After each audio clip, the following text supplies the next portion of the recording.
Quero saudar todos com a graça do nosso Deus.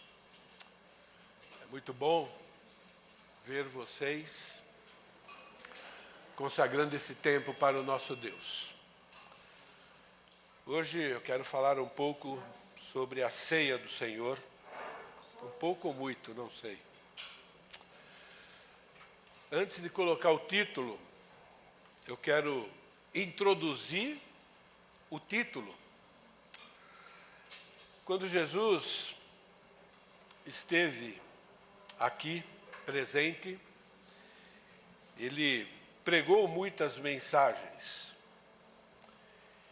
E numa das mensagens que ele pregou, João deixou escrito como resultado essas palavras: muitos dos seus discípulos, tendo ouvido tais palavras, disseram: duro é esse discurso, quem pode ouvir? E essa palavra duro, no original, significa algo rígido, algo inflexível, algo severo. Sempre tem esse sentido de causar um certo desconforto. Muitos seguidores de Jesus consideraram aquela pregação como muito severa, inflexível, os deixou desconfortáveis e foram embora. Abandonaram, pararam de seguir o Senhor Jesus. Mas nos versos adiante, versos 66 a 69, João 6, não precisa abrir, a gente tem ainda o resultado final dessa mensagem. À vista disso, muitos dos seus discípulos o abandonaram e já não andavam com ele. Então, perguntou Jesus aos 12, porventura quereis também vós, outros, retirar-vos? Respondeu-lhe Simão Pedro: Senhor, para quem iremos? Se tu tens as palavras de vida eterna, e nós temos crido e conhecido que tu és o Santo de Deus. Interessante, Pedro não negou que a mensagem era dura, que a mensagem era inflexível, que a mensagem era severa, mas reconheceu que a mensagem era de Deus. E que as palavras eram palavras que produziam vida, vida eterna e vida aqui também. E eu acho que a mensagem de hoje é uma dessas mensagens que causa certo desconforto diante da inflexibilidade da palavra de Deus. Eu acho que eu consegui a atenção de todos vocês, não é? Muito bom. Então, hoje eu quero falar sobre a ceia do Senhor, saúde ou enfermidade. A mensagem de hoje é um alerta extremamente importante. Está diretamente ligado pelo momento que a nossa igreja está passando. Para quem já está frequentando a nossa igreja há um bom tempo, percebe que nós procuramos ser igreja, isso é, nós procuramos ser família, porque a igreja é uma grande família, não é? E como toda família, nós temos momentos bons e momentos difíceis. Como toda família, nós temos momentos de alegria e temos momentos de crise. E essa nossa igreja está passando por um momento difícil. É interessante, né? A ceia do Senhor está no capítulo 11. Logo em seguida, no capítulo 12, fala sobre o papel dos membros dentro da igreja, cada um colocado por Deus no seu devido lugar. E nós temos uma afirmação muito importante lá, diz assim: se um membro sofre, todos sofrem com esse membro. E se um membro se alegra, todos se alegram. Então é muito importante que nós tenhamos isso em mente. Igreja é família, e família a gente passa momentos alegres e momentos de crise juntos. Então, nós vamos celebrar a ceia do Senhor, lembrando verdades extremamente importantes que estão no ensino sobre a ceia do Senhor. É lógico que é impossível aprofundar em cada verdade que eu vou apresentar, mas eu quero dar um panorama geral, ok? Para que nós participemos da ceia como família e entendendo, né, a nossa grande responsabilidade de fazer da ceia do Senhor o que ela realmente é, né? Um momento de comunhão, um momento de intimidade, um momento em que nós aprendemos a nos preocupar também uns com os outros. Mas antes disso, vamos orar. Eu vou dar um tempo para você orar de maneira silenciosa, para Deus falar ao seu coração, e você ore também para Deus falar ao coração de todos e para Deus me ajudar, tá bom?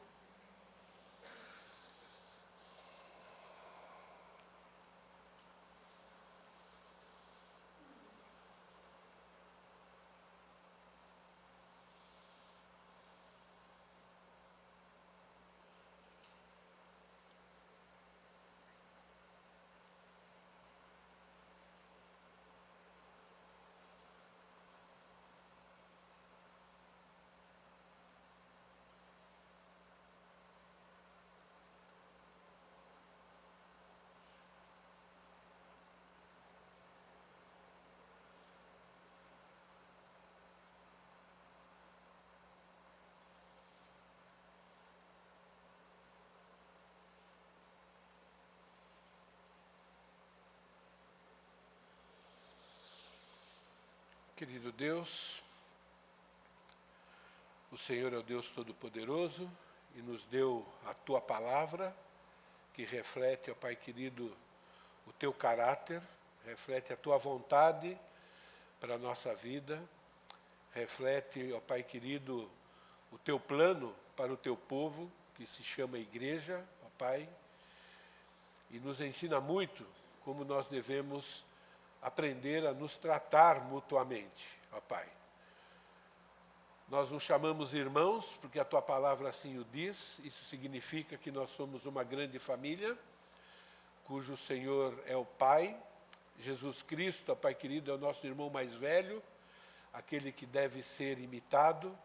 E temos o Teu Santo Espírito, ó Pai querido, que nos conduz na Tua verdade, nos ilumina, nos ensina, ó Pai. E nós pedimos a ajuda do Teu Santo Espírito nesse momento. Ajuda-me, ó Pai querido, a falar a Tua palavra como ela é. Ajuda, ó Pai querido, o Teu povo a ouvir a Tua palavra com apreciação, ó Pai querido, e que ela nos molde, que ela continue cumprindo o propósito de nos transformar, de nos ajudar a pensar, falar e sentir como Jesus. É a minha oração, em nome do Teu Filho mesmo. Amém. Quero ler, como introdução, 1 Coríntios, capítulo 11. Eu vou ler dos versículos 16 a 20. O versículo 16, ele está concluindo um assunto anterior, mas é muito interessante que depois do versículo 16, a gente vem com as instruções sobre a ceia do Senhor. Contudo, se alguém quer ser contencioso, saiba que nós não temos tal costume, nem as igrejas de Deus. Nisto, porém, que vos prescrevo, não vos louvo, porquanto vos ajuntais, não para melhor, e sim para pior. Porque antes de tudo fui informado a haver divisões entre vós, quando vos reunis na igreja, e eu em parte creio. Porque até mesmo importa que haja partidos entre vós, para que também os aprovados se tornem conhecidos em vosso meio. Quando, pois, vos reunir no mesmo lugar, não é a ceia do Senhor que comeis. É muito interessante esse versículo 16. Versículo 16 é uma advertência a um grupo de pessoas que faziam parte da igreja de Corinto. Essa palavra contencioso significa literalmente amigos de briga ou amigos de discussão. É a união de duas palavras que significa isso. Aquela discussão pecaminosa, quando o principal objetivo é a pessoa tentar provar que ela está certa. E quando a pessoa tenta provar que ela está certa, muitas vezes ela usa a Bíblia de forma errada, não é? A ideia aqui é a pessoa conquistar completamente a vitória. Ele quer sair como vitorioso diante de uma discussão, diante de algo que ele não concorda, não é? Então é aquela pessoa que discute com o objetivo de que a sua sabedoria seja aceita por todos, independente se ele tem apoio da palavra de Deus ou não. E ele usa a palavra de Deus também torcendo, como o inimigo já fez, né, para conseguir essa vitória. E ele diz: saiba que nós não temos tal costume, nem as igrejas de Deus. Isso é, não deve fazer parte do povo de Deus ao tratar um assunto teológico, um assunto que está sendo ensinado, ter o propósito de provar que está certo. Não, o meu propósito na discussão, e deve ter a discussão, ninguém discute isso. Bom, vamos ver exatamente o que a Bíblia diz. Né? Eu vou defender o meu ponto, mas eu vou ouvir com atenção. Né? Porque, na verdade, eu quero ser santo, eu quero agradar a Deus. Né? E aí ele encerra o assunto anterior, tá bom? Que tem a ver com a ordem do culto. Então é nesse contexto. E logo a seguir, o Espírito Santo agora, ele vai usar Paulo para instruir a igreja em relação à ceia do Senhor, que também tem a ver com culto, né? Então esse texto nos mostra que na igreja de Corinto havia membros que tinham esse costume, né, de contestar e de rejeitar o ensino de Paulo. Paulo teve que escrever uma segunda carta, chamada até de carta severa, para defender o apostolado dele na igreja que ele fundou. Então era uma igreja meio complicada, não é? É uma igreja muito parecida com as igrejas do século que nós vivemos. Né? Uma igreja em que existem muitas opiniões, em que é aceita muita divergência, né, teológica, e acha que tudo isso está certo. Né? Então, reflete bem, vamos dizer assim, o momento do cristianismo, né, no século atual. A igreja de Corinto reflete bem isso. Né? Então, ao encerrar essa instrução sobre a ordem de culto, agora ele vai falar sobre a ceia. E ele vai falar sobre a ceia para corrigir um problema extremamente grave na igreja de Corinto. Certamente aqui alguns membros seriam tentados também a discordar do ensino de Paulo a respeito da ceia. Por isso que eu creio que esse texto do versículo 16 está entre um e outro. Né? Então, se a pessoa tem o hábito de discordar, então aquilo que Paulo ia ensinar sobre a ceia, também as pessoas iam ser tentadas a desconsiderar. Então, o versículo 17, o Espírito Santo agora inspira Paulo para instruir como todos os salvos devem participar da ceia do Senhor. Por quê? Porque naquele contexto havia membros, e não poucos, que estavam participando da ceia do Senhor com pecado, não tratando o pecado, né? Não sendo corrigido daquilo que Deus quer que seja corrigido. E o Espírito Santo passa agora a dar instruções realmente severas e inflexíveis, não negociáveis, sobre a ceia do Senhor. Então, eu vou falar sobre alguns ensinos severos e inflexíveis sobre a ceia do Senhor.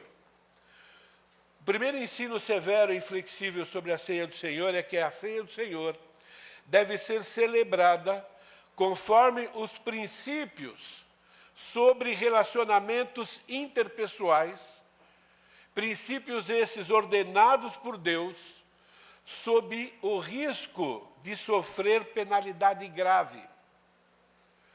É interessante, né? Como Paulo começa essa instrução.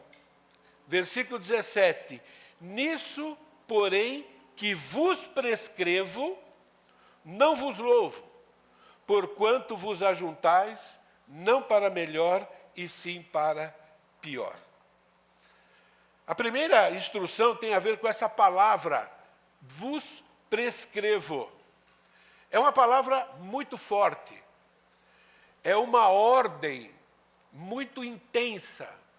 É uma ordem que era usada no meio militar, em Roma, quando um comandante dava uma ordem para a sua tropa. Então era algo que um comandante falou, as pessoas tinham que prestar atenção. Por quê? Se um soldado desobedecesse uma ordem do seu comandante, ele poderia ser decapitado com espada ou machado. E foi essa palavra que Paulo, inspirado por Deus, começou essa instrução sobre a ceia do Senhor. Chamando a atenção, né, de como a ceia do Senhor ela é importante, ela é um ritual, mas ela é uma celebração, mas ela é importante porque ela simboliza tudo o que a igreja deve ser, simboliza a unidade, simboliza estarmos debaixo do comandante que é Jesus, simboliza que uma tropa deve estar bem unida numa guerra, porque se a tropa estiver desunida, não entender bem a ordem, o que vai acontecer? Vai ser derrotado. É uma ordem que não cabe à atitude arrogante que ele apresentou no versículo 16, de pessoas contenciosas, de pessoas quererem reinterpretar ou interpretar diferente aquilo que a Bíblia diz. Eu quero fazer duas perguntas para vocês pensarem, tá bom? Por que o Espírito Santo inicia esse ensino usando esse verbo que usa essa ordem de maneira radical? E uma outra pergunta mais séria ainda. Por que o Espírito Santo usou a igreja de Corinto? A epístola aos Coríntios é a única carta, é a única epístola que ensina sobre a ceia do Senhor. Você não vai encontrar esse ensino em nenhuma outra epístola. Você vai encontrar nos evangelhos, que foi Jesus que instituiu. Mas ao ensinar a igreja, ele não precisou fazer isso na igreja de Éfeso, não fazer de Colossos, em nenhuma outra igreja, nem a igreja de Gálatas, que estava se desviando do evangelho. Mas por que que o Espírito Santo escolheu exatamente essa igreja? Para ensinar coisas negativas sobre a participação da ceia do Senhor. Porque é muito fácil nós fazermos nesse momento um mero ritual. E nós perdemos a essência do que a ceia do Senhor significa. Que tem a ver com unidade, tem a ver com prática de tudo aquilo que Deus ensinou sobre os relacionamentos interpessoais. Problemas de relacionamento, quando não são tratados radicalmente conforme as instruções bíblicas, destrói a igreja local. É por isso que foi ensinado nesse contexto. Além disso, relacionamentos não restaurados é um ataque a tudo que representa a celebração da ceia do Senhor. A celebração da ceia do Senhor representa que nós somos uma grande família. E quem é família de verdade, um luta, né, em favor do outro, para que todos sejam aquilo, né, que o pai da família deseja. É isso que a ceia do Senhor representa. A ceia do Senhor deve ser celebrada conforme princípios sobre relacionamentos interpessoais ordenados por Deus, sobre risco de sofrer gravidade ou penalidade grave. O segundo ensino severo, inflexível sobre a ceia do Senhor. A ceia do Senhor é um memorial para nos lembrar que Deus reprova veementemente manter relacionamentos abalados ou rompidos com outros irmãos em Cristo. Nisso, porém, que vos prescrevo, não vos louvo. Essa palavra não vos louvo é eu vos repreendo. É isso que significa. Portanto, vos ajuntais não para melhor, e sim para pior. Porque antes de tudo estou informado a haver divisões entre vós quando vos reunis na igreja, e em parte creio. Porque até mesmo importa que haja partidos entre vós, para que também os aprovados se tornem conhecidos em vosso meio. O pecado é esse: estou informado a haver divisões entre vós quando vos reunis na igreja. Essa palavra divisões literalmente significa um rasgão. Então, imagine, né, uma roupa rasgada, ok? É usado metaforicamente para mostrar uma dissensão na igreja, uma separação. Isso é, um grupo vai para um lado, outro grupo vai para o outro grupo vai para o lado. Quer dizer, não existe mais aquela unidade, né? Então, isso é pecado. É uma reprovação clara. Não vos louvo. Estão reprovados por Deus quem está praticando isso. É muito interessante, o tempo verbal aqui, não vos louvo, está no presente. Presente do indicativo. O que significa isso? Significa que aquele processo, né, de rompimento, aquele problema de relacionamento não foi eliminado, estava acontecendo naquele momento. O pecado era um pecado contínuo, por isso que estava sendo reprovado por Deus. O que significa isso? Não pode haver divisões. Irmãos, cuidado com o que eu vou dizer, tá bom? No plano de Deus para a igreja, não deveria existir diferenças teológicas. O plano de Deus perfeito é esse. Se a Bíblia é uma só, não deveria haver batista, presbiteriano, luterano, não deveria haver. Isso significa que há dissensões, divisões. Eu sei que, humanamente falando, parece impossível, mas esse é o plano de Deus. E se todo mundo seguisse a Bíblia ao pé da letra, não ia existir essas diferenças. Pode parecer um sonho, mas é muito importante que a gente entenda. E esse princípio foi entrando e agora, né, uma igreja que tem o título de batista não significa mais nada, por exemplo. Porque existem batistas com diferenças de opiniões. Houve separação. Né? Então, o plano de Deus nunca foi separação. O plano de Deus foi, vocês têm que aprender a se acertarem em todos os aspectos, em conviverem de maneira bíblica em todos os aspectos. Para os membros da família de Deus, não estar bem com alguém é inaceitável. É inaceitável. Não gosto, vou mudar, vou sair para lá. É inaceitável. Por quê? Porque nós temos um Deus, nós temos um Pai, e Ele decidiu fazer uma família, e essa família chama igreja, essa família vai conviver lá eternamente, e nós temos que treinar aqui. Então, a igreja é um lugar de treinamento. Entende? Uma vez o Maurício falou que é engolir sapo de perna aberta. Ok? É isso mesmo. Não é? Por isso, a Bíblia ordena o quê? A Bíblia ordena a comunicação amorosa, bíblica, buscando o quê? Reconciliação. E reconciliação, irmão, significa que a igreja é um local onde pecados acontecem. E é normal acontecer pecados. E dentro da igreja, o melhor lugar, a igreja é o melhor lugar onde os pecados podem acontecer. E vocês estão entendendo o que eu quero dizer, né? Porque aqui a gente pode conversar, mostrar o que a Bíblia ensina, praticar o perdão e a reconciliação. É um lugar de treinamento para isso.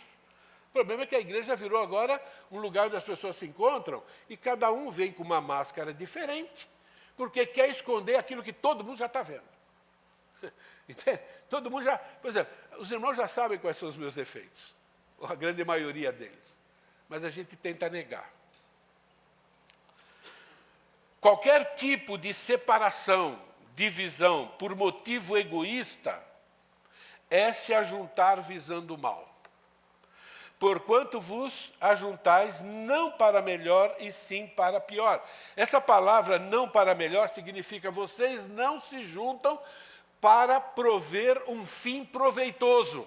Vocês não se juntam para edificar uns aos outros.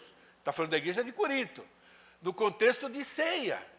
Vocês não se juntam para ajudar um ao outro a ser cada vez mais parecido com Jesus. Vocês se juntam para provar que cada um está certo no seu ponto de vista. Isso causa divisão. O pecado. Causamos divisão quando planejamos atividades na qual excluímos pessoas por motivos egoístas, não permitindo que a pessoa excluída seja biblicamente amada e edificada. E eu não vou explicar mais sobre isso, porque tem que ter uma mensagem para cada um. Mas no Grupo Céu vocês têm assunto para conversar muito sobre isso. Entende? Panelinha, esse eu quero que faça parte, esse eu não quero. Ficar falando mal de pessoas, tem tudo a ver com essa questão da celebração da ceia do Senhor. Vocês entendem o perigo que nós corremos ao participar da ceia com o coração em desordem? Uma afirmação extremamente importante, versículo 19. Porque até mesmo importa que haja partidos entre vós, para que também os aprovados se tornem conhecidos no vosso meio. Até importa que haja partidos entre vós, nos ensina muitas coisas. Desentendimentos ocorrerão dentro da igreja. Quem está vindo para essa igreja e achar que aqui não tem desentendimento, que aqui não tem pecado, que aqui não tem problemas entre irmãos, tu está no lugar errado. Entende? Aqui existe.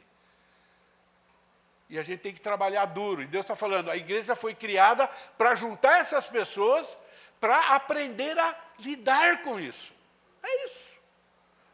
Desentendimentos serão tentações para abalar e romper relacionamentos. Esse é o papel que o diabo vai usar para os desentendimentos. É tentação. Agora você vai decidir se você vai cair na tentação ou não. Desentendimentos irão servir de prova para revelar os aprovados. Aqueles que, diante de um desentendimento, diante de uma injustiça que pensa que sofreu, ou diante de uma injustiça que causou, vai lá para a Bíblia e fala, peraí, como é que eu vou agir agora? O que eu tenho que fazer? Como é que eu vou acertar? Se eu sou responsável, se eu pequei, como é que eu vou acertar? Como é que tem que ser o pedido de perdão? Se a outra pessoa pecou contra mim, não posso ficar quieto, eu tenho que ir lá. Se eu não for, estou pecando igual aquela pessoa. E assim vai. Então, faz parte, a gente tem que entender que a igreja é local de treinamento. Entende? Não pode ser diferente do que isso. O que aconteceu é que as igrejas virou um lugar em que pessoas se reúnem para não sei o quê. Entende? Cantar e tal, mas não é igreja. Desentendimentos não precisam se tornar conflitos. Não precisa. Ainda é desentendimento. Tem diálogo. Desentendimentos faz parte do plano de Deus para os salvos treinarem.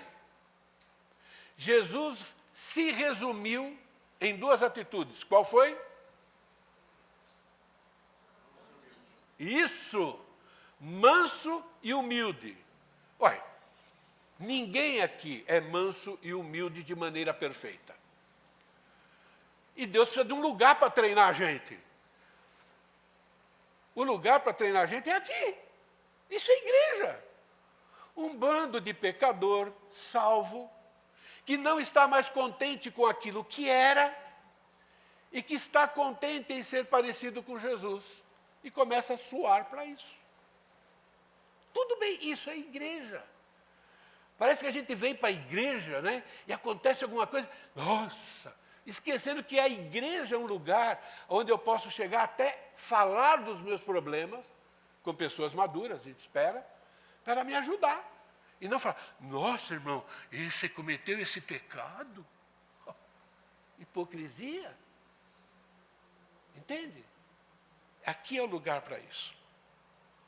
Conclusão 2, a ceia do Senhor é um memorial para nos lembrar que Deus reprova veementemente manter relacionamentos abalados ou rompidos com outros irmãos em Cristo.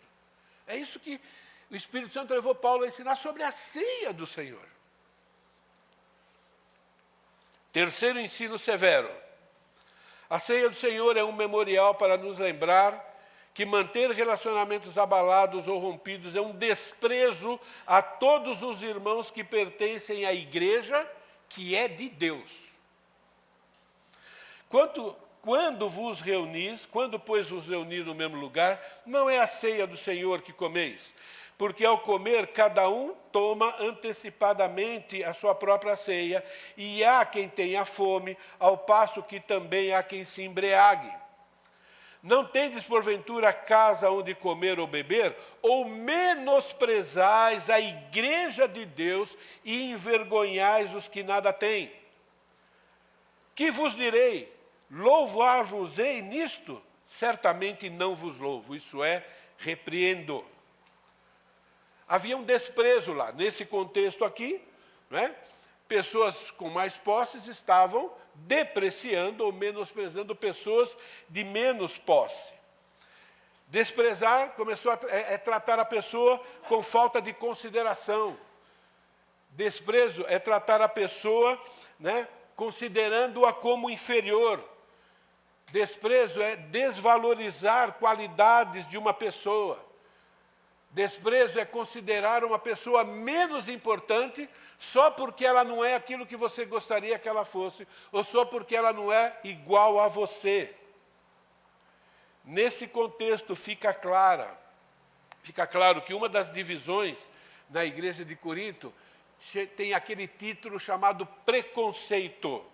Preconceito contra aqueles que nós consideramos inferiores ou diferentes de nós. Isso é um preconceito.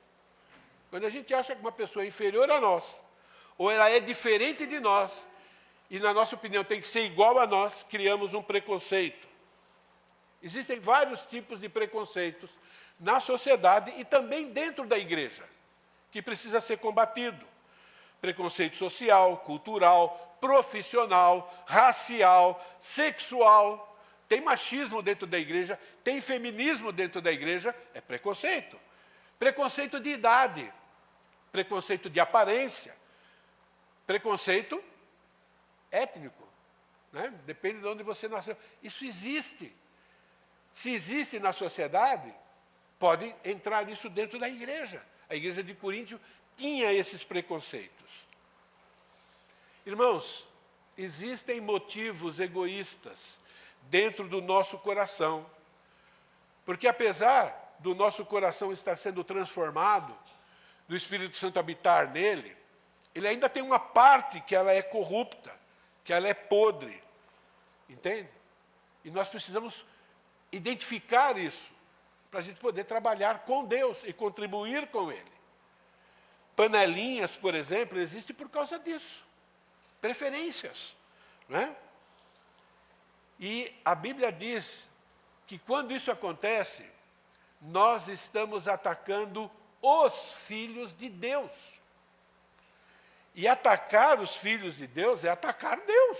Quando alguém ataca o seu filho, você não fica maluco ou maluca? Não é? A Bíblia afirma que desprezar qualquer filho de Deus é desprezar todos os filhos de Deus. E é talvez essa uma das lições que nós precisamos aprender, né, como Igreja Batista aqui em Nova Aliança. Quando um membro está sofrendo, quando um membro é atacado, quando um membro é desprezado, nós deveríamos sentir a dor por ele. Entende? Eu não estou dizendo que ninguém sente, mas percebe como isso aqui é sério?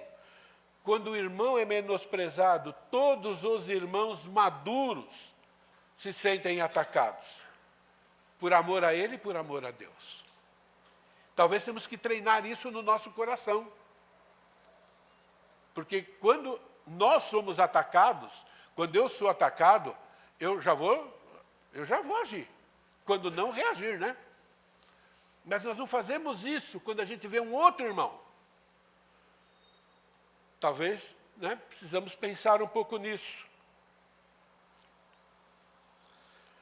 Essa afirmação, quando o irmão é tratado com desprezo, despreza toda a igreja, implica que, se esse pecado não for combatido com a severidade bíblica, vai contaminar todos, e a igreja vai deixar de ser igreja de Deus, vai morrer. Igreja de Éfeso é uma prova. Abandonaste o primeiro amor, por exemplo. Vou repetir. Essa afirmação, né, de quando o irmão é tratado com desprezo, significa que está sendo desprezado toda a igreja de Deus, implica que, se esse pecado não for combatido com a severidade bíblica, vai contaminar todos, e a igreja vai deixar de ser igreja, vai morrer. Irmãos, vocês perceberam que é uma mensagem muito negativa, não é? Mas vocês perceberam que eu estou simplesmente descrevendo o que o texto diz? Quando eu estava fazendo essa mensagem, eu falei, nossa, é dura mesmo. Né? Aí eu falei, mas será que tem um jeito de tornar essa mensagem positiva?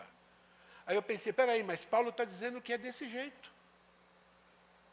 Então nós precisamos encará-la dessa maneira. A ceia do Senhor é um memorial para nos lembrar que manter relacionamentos abalados ou rompidos é um desprezo a todos os irmãos que pertencem à igreja que é de Deus. Quarto ensino severo. A ceia do Senhor é um memorial para nos lembrar que manter relacionamentos abalados ou rompidos é um desprezo ao derramamento do sangue de Cristo. E foi pelo sangue de Cristo que fomos reconciliados com Deus. É pelo sangue de Cristo que todos os nossos pecados foram perdoados. 1 Coríntios capítulo 11, não tendes porventura casas para comer e menosprezais a igreja de Deus? Aí no versículo 23 ele começa a falar sobre a ceia do Senhor. Porque o que eu recebi do Senhor eu também vos entreguei. E nós já sabemos tudo isso. E lá no versículo 27 ele diz, pois aquele que comer o pão e beber o cálice do Senhor indignamente é réu do corpo e do sangue de Cristo. Essa palavra réu tem dois significados que se fundem. O primeiro é, você é culpado. Você é digno de punição pelo sangue derramado de Cristo e por aquilo que fizeram com Cristo lá na cruz. Aquelas chicotadas que arrasaram aquele corpo. Esse é o primeiro significado. Você é culpado por isso. Por que você é culpado? Essa palavra réu significa que você é cúmplice. É como se você estivesse lá presente. Ele está dizendo isso. Nós não estávamos lá. Ele está dizendo, olha, aquelas pessoas lá que gritaram, crucifica-o, crucifica-o, você está fazendo exatamente a mesma coisa quando os seus relacionamentos entre irmãos, esse relacionamento e esse ajuntamento entre irmãos só é possível por causa de uma cola, cuidado, chamado sangue de Cristo, e agora você está querendo descolar isso daí, está querendo romper isso. Será réu do corpo e do sangue significa que manter relacionamento rompido, abalado, promover divisões, panelinhas, fazer acepção entre irmãos, não buscar a reconciliação, etc., é o mesmo que ter estado junto à multidão que gritou em relação a Jesus, seja crucificado, seja crucificado. É isso que significa. É muito sério.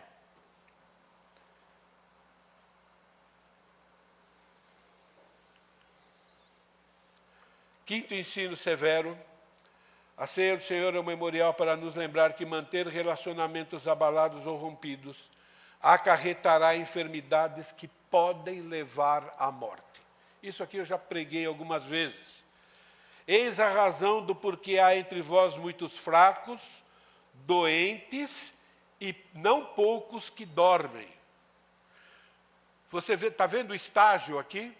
Primeiro, né, uma fragilidade física. E para mim a fragilidade aqui ela não é só física, não. Ela é fragilidade física, mental, emocional, espiritual, quer dizer, todo ser ele vai enfraquecendo. Depois vem uma doença um pouco mais grave. E se ela não for tratada, vai morrer. E aí não adianta procurar médico, porque esse tipo de doença aqui são doenças que até o meio médico, né, reconhece como doenças psicossomáticas. E vocês vão receber um pouquinho de informação disso na mensagem que vocês vão receber. Então, é isso que acontece. A consequência desse pecado está no versículo 29. Pois quem come e bebe sem discernir o corpo... O que significa discernir o corpo? Sem entender que é uma família só, sem entender que são irmãos e irmãs, sem entender que é um só pai, sem entender que você tem que cuidar um do outro, sem entender que você tem que proteger um ao outro, sem entender que você está lá para fazer o bem, para edificar. Quer dizer, isso significa, né, não discernir o corpo. Come e bebe juízo para si. E a palavra juízo aqui é condenação. Tá bom? É a sentença de alguém julgado por Deus como culpado. É isso que significa.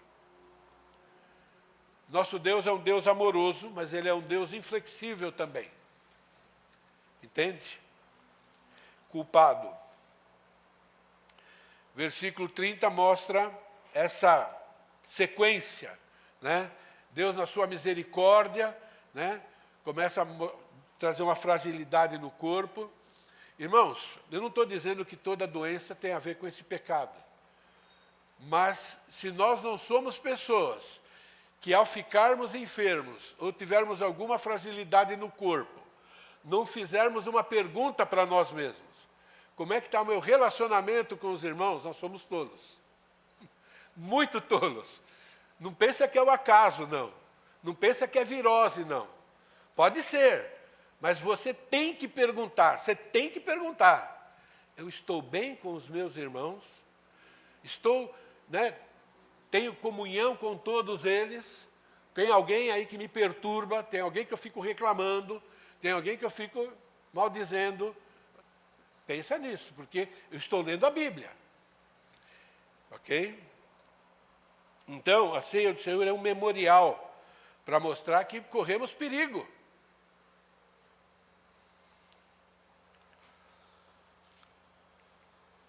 Sexto, já estava ali, né? A ceia do Senhor é um memorial para nos lembrar que manter comunhão bíblica com irmãos em Cristo nos livra da disciplina corretiva e punitiva de Deus. Versículo 31. Porque se nós julgássemos a nós mesmos, não seríamos julgados. Mas quando julgados, somos disciplinados pelo Senhor, para não sermos condenados com o mundo. Essa palavra julgado significa o seguinte, tá bom? Eu preciso aprender, eu preciso ter a habilidade de entender o que é certo e o que é errado, o que é pecado e o que é justo, e me avaliar como é que eu estou, para eu mesmo fazer as correções, com a ajuda do Espírito Santo e da Palavra de Deus. É isso que significa se julgar. Quem faz isso não vai ser julgado por Deus, porque já está seguindo a orientação do próprio Espírito Santo para mudar. Mas se você não faz isso, a Bíblia diz que vai vir a disciplina. E a disciplina de Deus sempre envolve correção e sempre envolve dor, punição. Hebreus capítulo 12. E a ceia foi instituída para nos lembrar dessas verdades. Não é somente, cuidado, não é como se fosse pouco, não é a morte e a ressurreição de Jesus que pagou o preço dos nossos pecados. Sim, é isso. E agora Ele quer que eu o imite. Que eu esteja pronto a sofrer aquilo que eu preciso sofrer, para manter também a igreja unida. É isso que é a ceia do Senhor. Como é que eu imito Cristo? Através da ceia do Senhor. Está descrito nesse texto de 1 Coríntios, capítulo 11. Trabalhando, né, para que a igreja, ou para que nós sejamos uma família, na qual nós nos envolvemos na vida uns dos outros para o bem e não para o mal. Quando há arrependimento, tranquilo, saúde. Mas quando não há arrependimento, enfermidade e até morte. Manter comunhão bíblica com os irmãos em Cristo nos livra da disciplina corretiva e punitiva de Deus. O que a Bíblia ordena depois de você ouvir uma mensagem dessa? A primeira coisa que ela ordena é: não deixe de participar. No ponto de vista de Deus, um verdadeiro filho de Deus, quando ouve, e mesmo que ele se encaixe em alguma área dessa, nossa, eu estou falhando nessa área. Ele fala: que bom, participe. Você já entendeu. Agora você participa e vai praticar o que aprendeu. Vai restaurar, não é para deixar de participar, não é? Decida praticar o amor bíblico, que significa que eu vou me relacionar com os irmãos. Que quando eu ver alguma coisa errada ou eu fizer alguma coisa errada, eu vou fazer o que a Bíblia manda. Exortar em amor, comunicação amorosa, oferecer perdão, pedir perdão e haja reconciliação. Vamos orar e nos preparar para a ceia do Senhor? Querido Deus, são palavras difíceis às vezes de ouvir, mas são palavras, ó Pai querido, ditas pelo Senhor. Palavras que produzem vida, qualidade de vida, ó Pai querido, aqui neste mundo, em seguirmos as suas instruções. Palavras de vida eterna, ó Pai querido, porque na eternidade, todos nós que confiamos de verdade em Jesus como Senhor e Salvador, estaremos lá convivendo, vivendo como uma grande família, desfrutando, ó Pai querido, de tudo que o Senhor planejou para nós, livre de dor, livre de enfermidade, ó Pai querido, livre de preconceitos, livre de todo tipo de pecado, livre de todo tipo de injustiça, ó Pai, experimentando a verdadeira alegria, o verdadeiro prazer de se viver. E tudo isso só é possível porque Jesus Cristo foi para aquela cruz, suportou todas as zombarias, suportou, ó Pai querido, todo tipo de tortura, ó Pai, quando provocado para sair da cruz, podendo sair, não saiu por amor ao Senhor e por amor a nós. Ajuda-nos, ó Pai querido, a sermos imitadores do nosso irmão mais velho, Jesus, que também é o nosso Deus, ó Pai querido, também é o nosso Rei, e um dia vamos reinar com Ele. É a nossa oração, em nome do nosso Redentor. Amém. Quero pedir para as pessoas que eu combinei de me ajudar na distribuição da ceia para vir para cá, por favor.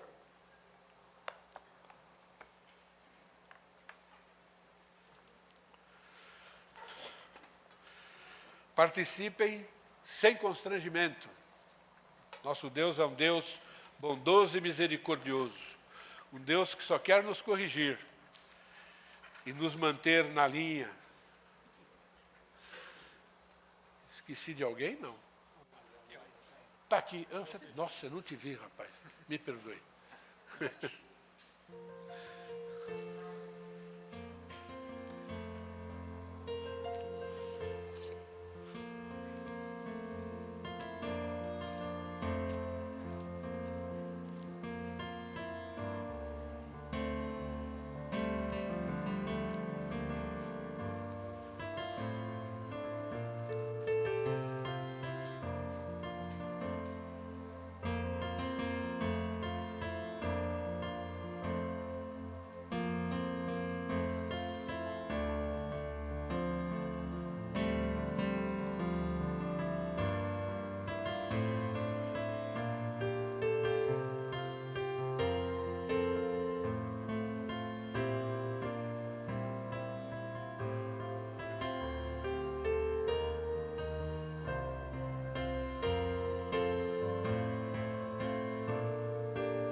como irmãos em Cristo, irmãos de sangue, pelo sangue de Cristo.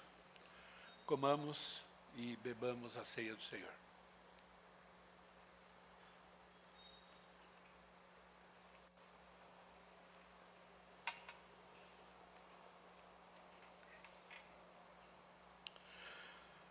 Obrigado, querido Deus, pelo privilégio que nós temos de sermos teus filhos.